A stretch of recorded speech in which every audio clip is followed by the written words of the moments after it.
Darren slouched against the counter of the remote gas station, staring out at the desolate stretch of highway under the cover of an unusually thick fog. He'd taken the graveyard shift only for some extra cash, but lately, strange things had been happening. Just 2 weeks prior, a man had come in ranting about something chasing him down the road. He had wide eyes, scratches on his face, and clothes torn as if he'd stumbled through brambles. Darren had written it off as a drunken hallucination until more travelers started arriving with similar tales. The store was empty now, eerily quiet, except for the hum of the flickering fluorescent lights above. Darren glanced at the clock, 2:45 a.m. He rubbed his eyes, hoping the next hour and a half would go quickly. The sudden squeal of brakes outside jolted him upright, and he watched as a rusty old pickup skidded to a stop at the far pump. A woman stumbled out of the driver's seat, her face pale, eyes wide with terror. She was clutching her side as she limped towards the door, leaving smeared handprints on the glass as she stumbled inside. "Please, you have to help me," she whispered, her voice strained, her words almost drowned out by the buzzing lights. Darren hurried over to her. "Are you hurt? What happened?" She shook her head, still catching her breath. "It's out there. It's following me. Been tracking me for miles." Her voice trembled and her eyes darted back to the entrance, watching the fog as if expecting something to come lunging through. "What's following you?" Darren asked, his own heartbeat picking up as he glanced out the window. The night was thick, with not a single car passing by, and the fog had only grown denser. "I don't know," she whispered, clutching her jacket tighter around her. It's not human. Big, dark, and it moves. Wrong." Darren swallowed, trying to shake off the chill creeping up his spine. "Do you need me to call someone? The police?" She shook her head frantically. "No, they won't understand. They won't believe me." Her eyes filled with fear as she glanced over her shoulder. Darren considered his options, torn between logic and the unnerving feeling in his gut. "Look, you can stay here until it's safe. Just sit down and take a breath." He led her to the back of the store, trying to keep his own nerves in check. But as they walked, Darren's mind started racing. He had heard stories from the locals about strange things that roamed the woods nearby. Some said it was an old curse, while others insisted it was some kind of creature. He'd always dismissed it as town gossip, until tonight. They sat in silence for a few minutes, the woman's breathing slowly calming down. Darren's eyes stayed on the window, watching for any movement beyond the pumps, but all he saw was thick, oppressive fog. He tried to strike up a conversation to keep the woman at ease. "What's your name?" She hesitated, her eyes darting to him before she whispered, "Samantha." "All right, Samantha, whatever's out there can't get you in here. We're safe." But just as the words left his mouth, there was a noise outside, a scraping sound like nails dragging along metal. Darren froze. Samantha's face went pale as she looked at him, eyes pleading. "Did you hear that?" she whispered. Darren nodded, barely breathing. He slowly rose to his feet, moving towards the door with a cautious, sinking feeling. The scraping sound grew louder, more insistent. It moved from the pumps to the wall, tracing a slow, deliberate path. Darren's heart pounded as he peered out into the fog, his eyes straining against the darkness. At first, he saw nothing. Then, a shadow, huge, hunched over, moving in unnatural jerks, emerged from the fog. Darren felt his breath hitch as he caught sight of it. The thing was tall, its limbs twisted in ways that defied logic, its skin slick and dark like oil. It dragged one arm along the side of the building, the scraping sound becoming a horrible screech. Darren stumbled backward, almost tripping over his feet. He turned to Samantha, whose face was a mask of pure terror. Is that what's been following you?" She nodded, her voice barely audible. "It wants me. I don't know why, but it just keeps coming back. Every time I think I've lost it." The creature's footsteps thudded against the asphalt, slow and deliberate. It stopped just outside the door, towering over the entrance, its eyes gleaming with a sinister intelligence. Darren had the sickening feeling it was aware of them, waiting for them to make a move. "We have to hide," Samantha whispered, pulling him toward the storage room in the back. They slipped inside, shutting the door as quietly as possible. Darren's mind was racing, every nerve on edge.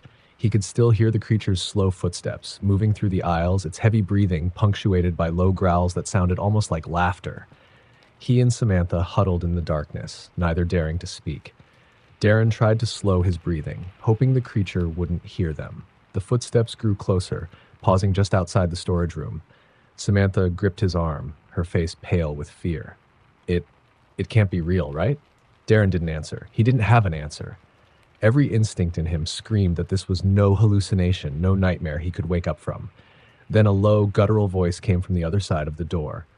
You can't hide forever. Darren's blood ran cold. The voice was distorted, inhuman, each word drawn out in a sickly, mocking tone. He squeezed Samantha's hand, signaling her to stay silent, but the voice continued, cruel and taunting. You're just delaying the inevitable. The handle began to turn, slowly, creaking as it twisted. Darren clenched his fists, bracing himself for whatever would happen next. The door opened just an inch, enough for the creature's shadow to spill into the room, and Darren saw its face. Twisted, almost human, but stretched and wrong, with hollow, dark eyes that held an endless, hungry darkness. Samantha stifled a scream, backing further into the room. Darren spotted a metal pipe leaning against the wall and grabbed it, feeling a surge of desperate courage. Stay back, he shouted, raising the pipe. The creature laughed, a guttural, horrible sound that echoed in the tiny room. You think that will help? It sneered, its voice sending chills down Darren's spine. But just as it stepped forward, headlights cut through the fog outside, and the creature snarled, retreating back into the darkness. A truck pulled up, its horn blaring, shattering the silence. Darren blinked, disoriented as the headlights flooded the room. He looked around, realizing the creature had vanished as if it had melted into the shadows. The driver of the truck, a burly man with a rifle slung over his shoulder, entered, looking concerned. Everything okay in here? He asked, eyeing Darren and Samantha. Darren nodded, struggling to catch his breath. I think so. But as the man turned to leave, Darren caught sight of something outside. Just a glimpse of the creature's twisted form retreating back into the fog, watching them with those hollow, hungry eyes. He knew it wasn't over. It would come back, and next time they might not be so lucky. The gas station was silent and cold when Theo arrived for his shift at midnight. It wasn't a big place, just a small station along the interstate with a few shelves of snacks and supplies, a single register, and a soda fountain that seemed to be perpetually broken. Theo had only worked there a couple of weeks, but it was already starting to wear on him. Something about the graveyard shift left him unsettled. The manager, Joe, had tried to warn him on his first night. Watch out for the regulars, he had said with a grin, though his eyes were dead serious. They're different. Theo had laughed it off, assuming Joe was messing with him, but after a couple of nights, he realized Joe wasn't joking. The regulars weren't people, they were shadows. Sometimes, if he stood in the aisles too long, he'd catch glimpses of them out of the corner of his eye. Tall, dark figures just outside the windows or peeking around the shelves. Every time he tried to focus, they vanished. But he felt them watching. Tonight, though, things felt even stranger. The air was heavier than usual, and the silence pressed down like a weight on his chest. Theo tried to shake off the feeling, reassuring himself it was just exhaustion. A faint thud sounded from the back storage room. Theo froze, listening. Another thud, this time louder, echoed through the station. He stepped around the counter and moved towards the door, feeling his heart thud in sync with each mysterious knock. As he reached for the doorknob, the station's lights flickered, casting shadows that stretched and shrank, dancing wildly on the walls. Theo cursed under his breath, but as the lights steadied, he swore he saw someone standing behind him in the reflection of the metal door, a shadowy figure, too tall and distorted to be human. He spun around, but the store was empty. Forcing himself to ignore the lingering feeling of eyes on his back, he turned the doorknob and stepped into the storage room. The smell hit him first, thick and rancid like something rotting. The shelves were lined with boxes of chips and candy, but in the corner something else sat on the ground. It looked like a mannequin, its face eerily lifelike, yet slightly twisted, almost melted. Its hollow eyes stared blankly forward, its mouth open in a silent scream. Theo staggered back, heart racing. Mannequins weren't part of the station's inventory. He'd never seen this thing before. As he turned to leave, the lights flickered again, and he could have sworn he saw the mannequin move, just slightly, its head tilting as though watching him. He rushed back to the counter, trying to steady his breathing, but the stillness was even more oppressive now. His phone buzzed in his pocket, and he pulled it out with trembling fingers. An unknown number. Against his better judgment, he answered, pressing the phone to his ear. "Hello?" Silence. Then a faint, whispering voice came through, barely a breath above the static. "Don't look away." Theo's stomach twisted. He glanced around the store, suddenly paranoid. As he turned, his gaze caught the front door, where a figure now stood, silhouetted in the glow of the streetlight. It was a man, or at least it looked like one, dressed in dark, tattered clothing. His head was cocked to one side, and his eyes, empty and black, locked onto Theo's with a chilling intensity. The figure took a single step forward, pressing a hand against the glass door. Blood smeared from his fingers as he dragged them down, leaving dark, crimson streaks. Theo stumbled back, his mind racing. The man on the other side of the glass stared at him, never blinking, his mouth twisting into a grotesque smile. The phone buzzed again, still in Theo's hand. He glanced at the screen, the same unknown number. He answered, hoping for any sort of explanation. "Don't look away," the voice repeated, now louder, more insistent. Theo's heart raced as he looked back at the door. The man was still there, smiling wider now, his mouth stretching inhumanly, as if his jaw would dislocate. Theo took a shaky breath, willing himself to move, but his body felt frozen. The man's fingers curled against the glass, pressing harder, and the cracking sound of glass splintering filled the store. The lights above flickered, and the man's face distorted, shifting and changing in the strobe-like effect of the failing lights. 1 second, he looked like a man. The next, his face was a skull, grinning and empty. Theo squeezed his eyes shut, willing himself to wake up from this nightmare. But the phone buzzed again, and the voice was louder, almost yelling now. "Don't look away." Against his will, Theo's eyes snapped open, and he was met with the man's face only inches from the other side of the glass, his bloodied, skeletal hand reaching through a crack in the door, fingers stretched impossibly long. Theo backed away, panic flooding his senses, but the man, or whatever it was, wasn't alone now. More figures appeared in the windows, all with the same twisted, grinning expressions. Their hollow eyes bore into him, and their bodies twitched, contorted, moving in jerky, unnatural ways. "Stop!" Theo shouted, clutching his head. But the voices were louder now, not just on the phone, but echoing through the station, whispering, laughing, mocking him. The mannequins, those twisted, lifelike forms, were appearing all around him now, emerging from the shelves, their faces eerily familiar. Each one looked like someone he'd seen in the station, customers who'd passed through on foggy nights, leaving him unsettled. They had all left, but their twisted replicas were here, watching, closing in. Theo stumbled backward, but his path was blocked by one of them.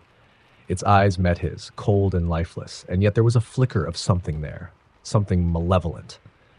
The last thing Theo heard was the whisper from his phone, softer now, as if satisfied. "You looked." The lights went out, plunging the station into darkness. By the time Joe arrived for the morning shift, the gas station was empty. The counter was abandoned, and Theo's things were still there, but he was nowhere to be found. A smudge of blood on the glass door was the only sign anything had happened. Joe looked around the station, shaking his head, muttering to himself. "Another one," he sighed. As he walked behind the counter, he glanced at the security monitors. There, in the corner of the screen, a mannequin stood frozen, its face eerily similar to Theo's, its mouth stretched wide in a silent scream. The rain poured down hard, hammering the tin roof of the old, desolate gas station. Aaron squinted through the windshield as he pulled his truck into the only available pump under the station's dim, flickering lights. It was barely visible from the highway, and he'd nearly missed the turnoff. He was exhausted, his eyes heavy from a long drive, and he just needed to fill up and find a place to rest. The gas station looked like it hadn't been updated since the 80s. A single rusting pump, a cramped, shadowy convenience store with thick grime on the windows, and a sagging roof that looked ready to cave in any minute. Aaron climbed out of his truck, shaking off the rain, and grabbed the pump handle. He glanced around, uneasy. The highway was empty, and there wasn't a soul in sight. He tried to brush off the feeling, but something about the air felt thick, charged, as if he were being watched. As he pumped gas, Aaron noticed a flickering light inside the store and saw a figure, faint and shadowy, standing near the back. He couldn't make out much. A pale face, long hair, eyes that seemed to catch the dim light with an unnatural gleam. He shrugged it off, chalking it up to the rain distorting his vision. But as he put the pump back and headed for the door, the figure was gone. The store was empty. The bell above the door gave a hollow ring as he entered, and the warm, stale air hit him, mingling with a strange metallic smell. The shelves were sparse, most items expired or covered in a fine layer of dust.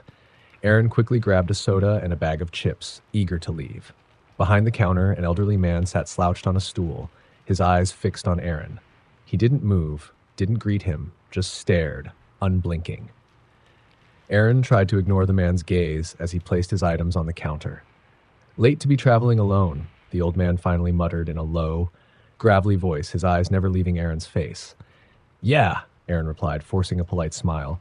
"Long drive. Just need some gas and snacks, and I'll be on my way." The old man's lips curled slightly, but it wasn't a smile, more like a grimace. "Funny," he said, his voice barely a whisper. "That's what the last guy said." Aaron's skin prickled, but he tried to brush it off. "Lot of travelers through here, huh?" The old man's gaze shifted, looking past Aaron toward the window. His eyes narrowed and his face took on a strange expression, part fear, part anger. "They don't stay long," Aaron nodded, feeling more uncomfortable by the second. He handed over a crumpled bill, and the old man took it, his fingers lingering over Aaron's hand just a second too long, cold and dry like paper. "Careful on the road, son," the old man murmured as he handed over Aaron's change. "Don't stop if you see her." Aaron frowned, glancing out the window where the rain poured down harder. "Who?" The man's eyes met his, dark and hollow. "You'll know her when you see her. But don't stop, no matter what she does." Aaron left quickly, more unnerved by the old man's words than he cared to admit. He got back into his truck, started it up, and drove away, casting a final glance at the station in the rearview mirror. The old man stood just inside the door, staring out at him, face pale and ghostly in the flickering light. The rain only intensified as Aaron drove down the winding, desolate road. It was pitch black, save for his headlights illuminating the falling sheets of rain. His mind kept returning to the old man's warning. Don't stop, no matter what she does. It seemed like nonsense, yet it gnawed at him. 10 minutes later, his truck's engine sputtered, then died. The truck coasted to a stop, and Aaron cursed under his breath, gripping the wheel tightly. He glanced down at the gas gauge, but it was nowhere near empty. He twisted the key in the ignition, but it was no use. The engine was dead. He reached for his phone, but there was no signal. Typical. Rain continued to pour down, turning the road into a river. Aaron weighed his options. He could wait, but who knew how long that might take, especially on a night like this. He'd have to walk back to the gas station. With a sigh, he pulled his jacket tight, stepped out of the truck and started down the road, his boots squelching in the mud. After only a few minutes, he spotted something up ahead in the darkness, a figure standing by the side of the road. A woman, soaked to the bone, with long, black hair hanging over her face. She wore a white dress, drenched and clinging to her body, and stood motionless as he approached. Aaron slowed down, heart pounding. The old man's words echoed in his head. Don't stop if you see her. He was about to ignore her, keep his head down, and walk past, but as he got closer, she lifted her head, revealing pale, gaunt features and deep, hollow eyes. She looked directly at him and whispered, her voice barely audible over the rain. Help me. The way she said it, cold and empty, sent a chill down Aaron's spine. He stopped, torn between fear and the instinct to help. Are you okay? He called out, his voice shaky. The woman didn't answer, only extended a hand toward him, fingers pale and skeletal. Please. Against every instinct, Aaron took a step back, his heart hammering. I'm sorry. I can't help you. The woman's face twisted in pain, her hollow eyes growing darker, angrier. She took a step forward and Aaron stumbled back, nearly slipping in the mud. You have to help me, she hissed, her voice no longer pleading but full of fury. You can't just leave me here.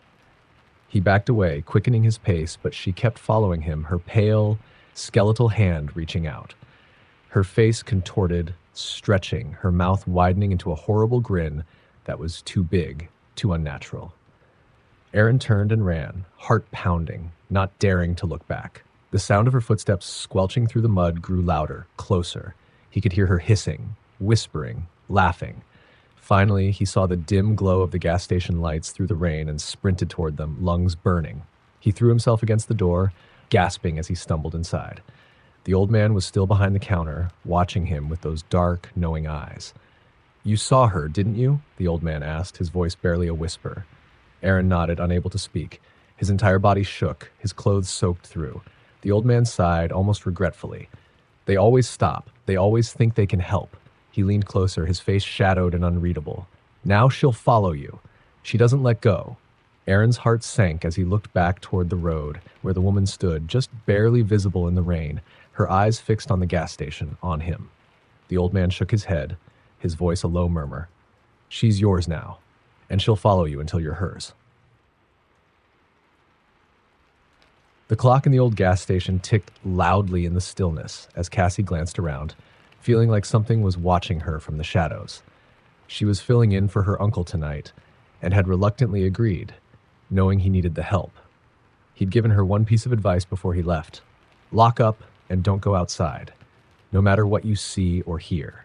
She brushed it off as small-town superstition, a weird way of hazing the new girl. But as the hours ticked by, the isolation of the place sank in. There wasn't another house for miles, just fields and trees stretching into darkness on all sides. Just after 2 a.m., Cassie caught movement out of the corner of her eye. She froze, her heart thumping. There, just outside the station, stood a woman in a tattered dress, her hair wet and matted. The woman looked straight at Cassie through the glass, her expression vacant as if she were barely aware of her own surroundings. Cassie's mind raced. The woman looked wrong, her skin pale as moonlight, her face gaunt and lifeless. Cassie thought about her uncle's warning. Don't go outside. She stepped back, hoping the woman would leave, but the woman stayed, her hollow gaze fixed on Cassie. Cassie swallowed hard, her hands trembling. She reached for her phone, but there was no signal. She cursed under her breath. Of course, out there wouldn't be. The woman raised one hand, pressing it against the glass, her fingertips leaving dark smears. Cassie's heart skipped. She didn't know if it was mud or something else, but it didn't look right. After a few long minutes, the woman finally spoke, her voice muffled but urgent. "Please, let me in." Cassie's mind raced. Maybe this was just a stranded driver, someone who needed help. But something about the woman's voice, hollow and flat, sent a shiver down her spine. Cassie shook her head, speaking loud enough to be heard through the glass. "I can't. I'm not supposed to let anyone in." The woman's face twisted in desperation, her hands sliding down the glass. "Please, I need to come inside. It's not safe out here." Cassie didn't move. She kept her eyes locked on the woman, feeling torn. Her instincts told her to keep the door locked, but the woman's pleading expression was hard to ignore. As she debated, the woman's face suddenly shifted, her eyes darkening, her mouth twisting into a grin that was far too wide, stretching beyond what should have been possible. Cassie gasped, stumbling backward as the woman's face twisted and distorted into something monstrous, her skin pulling tight over sharp, exaggerated bones. Her eyes had become completely black, empty and hollow. The woman began to tap on the glass with her nails, each tap louder, more insistent. "Cassie!" The voice that came from the woman's mouth was different now, deeper, almost inhuman. "Let me in, Cassie." Cassie's stomach dropped. She hadn't told the woman her name. Her heart pounded, and she took several steps back from the door. She needed to get to the back room, to put as much distance as possible between her and that thing outside. But just as she turned, the tapping grew louder, faster, almost desperate. Cassie didn't look back, instead sprinting to the back room and slamming the door behind her, locking it. Inside the cramped room, she found herself surrounded by shelves of supplies and cleaning products. She reached for a heavy flashlight, clutching it tightly as if it would protect her. She forced herself to take deep breaths, trying to slow her racing heart. The tapping stopped. She strained her ears, waiting in the silence. Then came a scratching, a long, drawn-out scrape against the outside wall, inching closer to the back room. Cassie felt sick, dread seeping through her bones.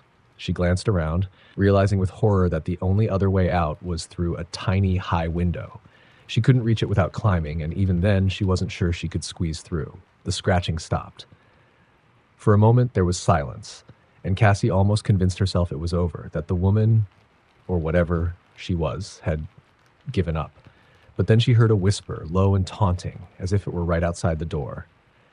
"Cassie, you can't hide from me." Her blood turned to ice. She gripped the flashlight tighter, her mind racing.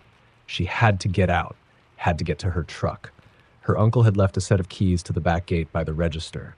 She just needed to make it back there. Taking a deep breath, she slowly unlocked the door, pushing it open just an inch to peek out. The main store area was empty. The woman, or the thing pretending to be her, was gone. Cassie took one cautious step, then another, inching toward the counter, where she could just see the gleam of the keys. But then the lights flickered. Shadows stretched across the walls, distorting and shifting. Cassie froze, and that's when she heard it. A low, raspy breathing, like something was right behind her. She didn't dare turn around. Every instinct screamed at her to keep moving, to grab the keys and run, but fear held her rooted in place. "Cassie." The whisper came again, this time from directly behind her. She felt something cold and wet touch the back of her neck, like fingers or claws. She bit down on a scream, lurching forward to grab the keys. Without looking back, she sprinted for the door, her heart pounding so hard she thought it might burst. Just as she reached the door, it slammed shut on its own, locking her inside. She jiggled the handle frantically, but it wouldn't budge. She felt the cold presence looming behind her, and a sense of hopelessness washed over her. She was trapped. Slowly, she turned around. The woman stood only inches away, her hollow eyes fixed on Cassie with a hunger that made her skin crawl. Her mouth stretched open wider and wider, revealing rows of sharp, needle-like teeth. "Let me in," the woman hissed, her voice layered with 1,000 voices, as if something ancient and dark were speaking through her. Cassie's scream was cut short as the lights went out. When her uncle returned the next morning, he found the gas station empty. The register was untouched, the shelves exactly as he'd left them, but Cassie was nowhere to be found. The only clue was a set of fingerprints on the glass door, smeared and dark, as if someone had tried to claw their way out. He knew what had happened. And as he gazed out at the empty highway, he whispered a soft, regretful apology. Another one lost. It was supposed to be a quick pit stop, a remote gas station on the edge of the Mojave Desert. Ben and Sarah were road tripping across the country, and they were exhausted. They hadn't seen another car in over an hour, and with the sun setting fast, they figured this would be their last chance to fill up before darkness swallowed the desert. As they pulled into the station, the air grew heavy and silent. No wind, no sounds. The station itself was rundown, a relic from another time, with peeling paint, a faded sign, and a couple of flickering lights barely illuminating the area. "Are you sure this place is open?" Sarah asked, looking around. The place looked like it had been abandoned for years. Ben shrugged. Only one way to find out. He stepped out of the car, feeling the eerie stillness settle around him. The gas pump was old and clunky, but it still worked. As the gas flowed, he glanced at the station's grimy windows. A dime light flickered inside, but he couldn't make out much. Just shadows and old dusty shelves. He felt an itch at the back of his mind, an unease he couldn't shake. Sarah honked, snapping him back to reality. "Let's hurry up, okay? This place is giving me the creeps." Ben nodded, finishing up, and they both headed inside to pay. The bell above the door gave a shrill ring as they entered, echoing into the silence. The store was dimly lit, with aisles of expired food and strange knickknacks covered in dust. At the counter stood an old man with sunken eyes, his skin pale and stretched taut over sharp features. His stare was piercing, like he was looking through them, not at them. "Evening," Ben greeted, trying to sound casual. The old man just stared, unsmiling. Sarah cleared her throat. "We just got some gas? Is the register working?" The man's lips twisted into a faint, almost mocking smile. "Just passing through?" "Yeah," Ben said, feeling more uncomfortable by the second. "We're heading west. Thought we'd fill up." The man's smile didn't reach his eyes. "Careful out there. Not all who enter the desert. Come back." Ben forced a laugh, but the man didn't even blink. His words sat heavy in the air, hanging there like a threat. Ben slid some cash onto the counter, hoping to end the interaction quickly. But the man leaned forward, his face inches from Ben's. "Once you leave here, drive straight. Don't look back, and do not stop for anyone, no matter what." Ben swallowed, taken aback. Yeah, sure. Thanks for the advice." He grabbed Sarah's hand. pulling her back toward the door.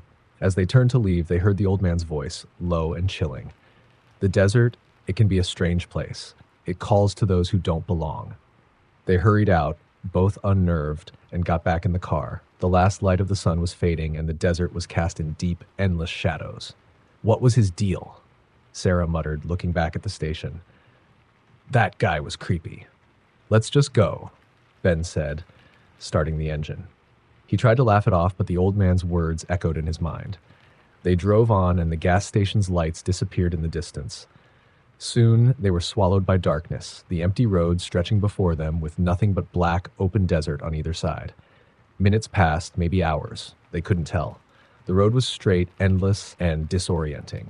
The radio had turned to static, and Sarah's phone showed no signal. It felt like they were driving in place, like the road was pulling them deeper into something they couldn't escape. Then, out of nowhere, they saw it. A figure standing by the side of the road, silhouetted by the car's headlights. Ben slowed, and Sarah grabbed his arm. No, remember what that man said? I know, Ben said, feeling a pang of guilt. But what if they're stranded? It's dangerous out here at night. As they approached, they could see more details. It was a woman, her clothes torn and dirty, her hair matted. She looked lost, out of place, staring at them with wide, pleading eyes. She stepped toward the car, her lips moving like she was calling for help, though no sound escaped. Ben, please, Sarah whispered, her eyes wide. Something's wrong. Let's just keep driving. But Ben couldn't ignore the woman's desperate expression. He slowed the car to a stop, and as he did, Sarah gripped his arm tighter. The woman moved closer, but her steps were unnatural, jerky, like she was being pulled by invisible strings. Her eyes were dark, almost empty, and her mouth stretched into a forced, unnatural smile. Something about her looked off, as though her face didn't quite fit her features. Are you all right? Ben called through the window, his voice shaking. The woman tilted her head, the smile growing wider, her eyes unblinking. Then she spoke, her voice low, hollow. You should have listened. Without warning, she lunged at the car, slamming her hands against the window. Her face pressed against the glass. Her skin was cold, almost translucent, and her fingers left dark smears as she clawed at the window, her nails jagged and broken. Ben, look, Sarah screamed, gripping his arm. Ben snapped out of his shock and hit the gas. The car jerked forward, and the woman fell away. But as they sped down the road, he glanced in the rearview mirror. The woman was still there, standing in the middle of the road, watching them, her head tilted, her grin stretching impossibly wide. Ben, she's following us, Sarah whispered, her voice trembling. He glanced in the mirror again, and there she was. No matter how far they drove, she remained just a silhouette in the distance, never getting closer but never falling behind. Hours seemed to pass, but the figure stayed with them. At one point, Ben stopped looking in the mirror, focusing only on the road, his hands tight on the wheel, knuckles white. Eventually, the faint glow of dawn appeared on the horizon, and Ben's heart lifted. He stole a glance in the rearview mirror, hoping to see an empty road behind them. But she was still there. They finally saw a small town emerge on the horizon, a gas station in sight. Ben didn't care if it looked as rundown as the last one. He pulled in, his hands shaking as he turned off the engine. They sat in silence, neither daring to look back, the weight of the night pressing down on them. They finally dared to look at each other, relieved but haunted. They walked toward the gas station, but as they approached, they froze. The sign above it was faded, the paint peeling. It was the same gas station they'd left hours ago. The old man was standing at the door, his face expressionless, watching them. We told you not to stop, he said softly, his eyes dark and knowing. As the storm raged on, Steve's headlights barely cut through the heavy rain. The night was pitch black, the kind of darkness that made every roadside shadow seem alive. He was driving back from a long shift and had decided to take the back roads for a shortcut, regretting it now as thunder rolled through the sky, shaking his old truck. Just as he was considering pulling over, he spotted it, a small, lonely gas station barely lit by a flickering neon sign that read, "Open." Relieved, Steve pulled in and parked under the shelter of the overhang. The place looked ancient, like it hadn't been updated since the 1950s, and the windows were dark and grimy. The rain beat down, but he decided to risk running inside. He needed coffee or something to keep him awake for the rest of the drive. Inside, the place was silent and empty. The air was stale and smelled faintly of old gasoline and dust. The shelves were lined with outdated cans of food, faded snacks, and odd trinkets that looked like they hadn't been touched in decades. The humming lights cast long shadows across the floor, adding to the feeling that he was the only living soul for miles around. "Hello?" he called out, but there was no answer. Just as he was about to give up, a door behind the counter creaked open.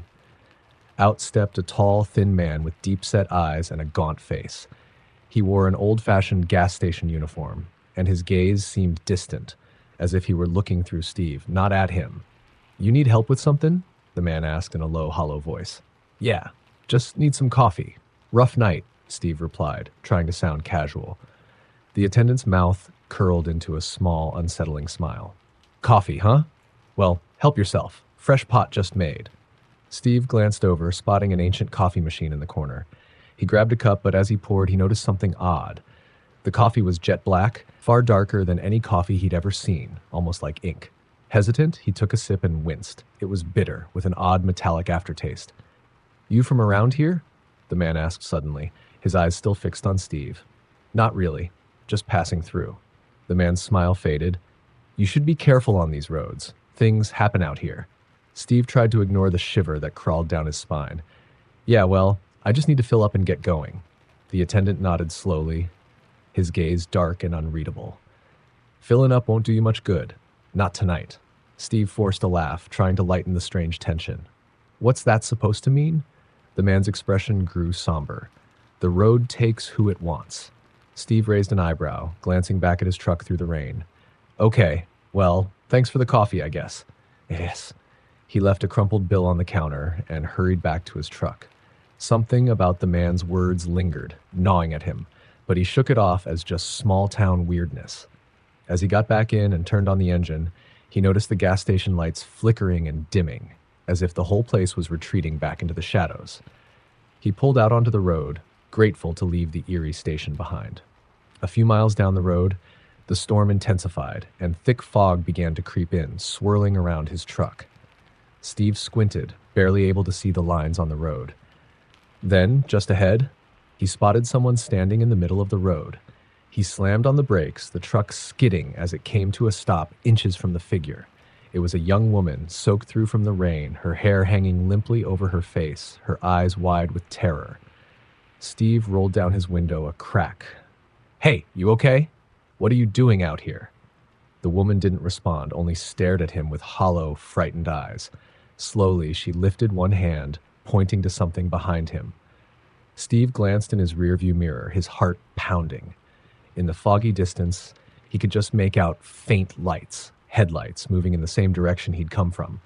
At first, he thought it was another car, but the lights didn't move like headlights. They floated, bobbing, getting closer. Do you need a ride?" he asked, but the woman just pointed, her hand trembling. Then he heard it, a low, growling hum like an engine revving, and yet something about the sound was wrong. It was hollow, empty, as though it were coming from inside his head. He turned, peering through the rain and fog, but there was nothing there. Just the strange floating lights, still approaching. When he looked back, the woman was gone. The road was empty. Her figure vanished as if she'd never been there at all. His heart raced, adrenaline pumping as he turned forward and hit the gas, desperate to get away. The fog seemed to grow thicker, swallowing his truck as he drove faster and faster, the hum growing louder in his ears. Suddenly, he spotted it again in the fog. Another gas station, identical to the one he'd just left. Confused, he slowed down, looking around to see if he'd somehow looped back. But as he pulled into the station, he noticed something that made his blood run cold. It was his own truck, parked under the flickering lights. He stared, his mind reeling, as he stepped out of his truck and approached the other one. Same make, same model, same license plate. It was his truck, but the windows were fogged over, and he couldn't see inside. Tentatively, he reached for the door handle, pulling it open. Inside was him. A mirror image, slumped over the steering wheel, eyes open and blank, skin pale as death. Steve stumbled back, his heart racing, gasping for air as he looked around the empty gas station. He could feel something watching him, a dark presence looming, a cold shadow wrapping around him. He backed away slowly, climbing back into his truck, hands trembling as he gripped the wheel. He looked back one last time, and in the rearview mirror, he saw the attendant standing in the rain, watching him with that same hollow, unsettling stare. "See you on the road," the man's voice echoed in his mind as he sped away, the gas station lights fading into the fog. Steve drove all night, never stopping, never looking back, haunted by the vision of himself slumped in that other truck, by the shadowy figure still lurking in his mind, waiting for him to stop, to slip, to become another ghost on the road. The highway was dark, lined by towering trees that swayed in the night breeze. Mason had been driving for hours, his eyelids heavy, the quiet hum of his car lulling him towards sleep. He'd been on the road for so long, he'd lost track of time, and he hadn't seen another car in nearly an hour. Just as his gas light came on, he spotted a dimly lit gas station up ahead. The sign read, "Open 24 hours," but the place looked deserted. Still, he had no choice.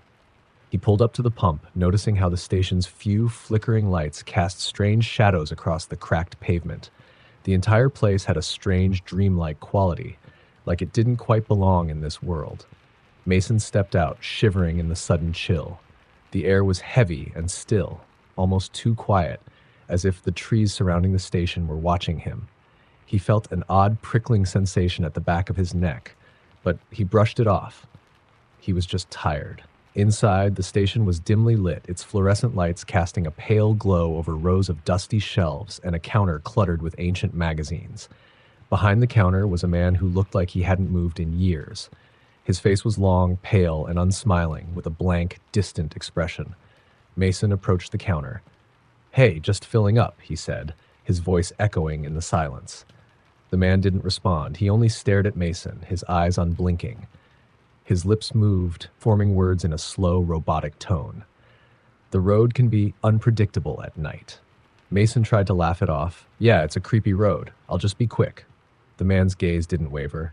"Once you're back on the road, don't look in your mirrors. No matter what you see, no matter what you hear, keep your eyes forward." Mason's heart skipped a beat. He couldn't tell if the man was joking or serious. Sure, thanks for the tip." He left the station, shaking off the man's warning. Sure. As he pumped gas, he heard the faint sound of static, like a radio stuck between channels. He glanced around, but there was no radio in sight, just the dark forest and the shadows it cast. The static grew louder, filling the air, but as he tried to pinpoint the source, it abruptly cut off, leaving an eerie silence. Feeling more unsettled, he finished up, got in his car, and pulled out of the station, glancing in the rearview mirror. The man was still at the counter, staring at him through the glass with an intensity that made Mason's skin crawl. The road was long, winding, and empty. Mason tried to shake off the tension by turning on some music, but the radio only emitted static. He switched it off, deciding he'd rather have silence than the unsettling crackling noise. As he drove, he couldn't help but feel something was wrong. The trees looked darker, almost as if they were pressing closer to the road, and the world beyond his headlights was swallowed in complete darkness. The man's warning echoed in his mind, but he brushed it off as nonsense. But then he heard it, a faint whisper coming from the back seat. Mason's heart froze. His hands gripped the wheel tightly, every instinct telling him to glance in the mirror to see what was back there. But he forced his eyes to stay forward, focusing on the narrow beam of his headlights cutting through the night. The whisper grew louder, clearer, forming words he couldn't quite make out. It sounded like a woman, her voice soft and pleading, a faint, desperate cry. He could feel his resolve breaking, his curiosity pulling his eyes toward the mirror. Just one look, he thought, just to know. But he remembered the man's warning, and he held firm. "Mason." The whisper spoke his name, sending chills down his spine. It was almost impossible to resist the pull, but he kept his gaze locked on the road, even as the voice grew louder, more insistent. "Mason, help me, please." His chest tightened. How did it know his name? His foot pressed harder on the gas, desperate to escape whatever was in the car with him. The voice turned frantic, almost angry. "Look at me, Mason. Don't you want to see me?" He gritted his teeth, refusing to answer, refusing to give in. But then, in the edge of his vision, he caught movement in the mirror.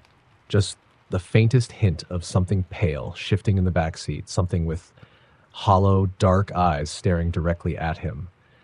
He slammed his foot on the gas, speeding down the winding road, refusing to look again, fighting against the instinct to see what was behind him. But the presence in the back seat didn't go away. It lingered, whispering his name over and over, the voice growing colder, more hostile, as if it were angry that he wouldn't acknowledge it. "Mason," it hissed, "look at me." He drove faster, barely able to control the car as he tore down the road. The voice continued, relentless, echoing through the silence. He was almost at his breaking point when he saw lights up ahead, the faint, comforting glow of a town. He pushed the car harder, the lights growing brighter as he neared civilization. The voice grew weaker, fading, until finally, as he crossed into the outskirts of the town, it was gone. He pulled over, gasping for breath, his hands shaking. He looked back into the empty back seat, half expecting to see a figure still there, waiting. But there was nothing, just the quiet, still interior of his car. He stumbled out, leaning against the side of the car as he tried to calm himself. The memory of the voice, of that faint movement in the mirror, made his skin crawl. As he stood there, catching his breath, he noticed a gas station across the street. It looked exactly like the one he'd just left, down to the flickering neon sign and the ancient pumps. A man stood behind the counter, watching him, his face as pale and expressionless as before. And in the reflection of the gas station window, just behind him, Mason caught a glimpse of something, a figure. Pale and hollow-eyed, standing silently in his own reflection, waiting. His heart stopped as he realized the figure was still there, lurking just beyond his sight, waiting for him to let his guard down.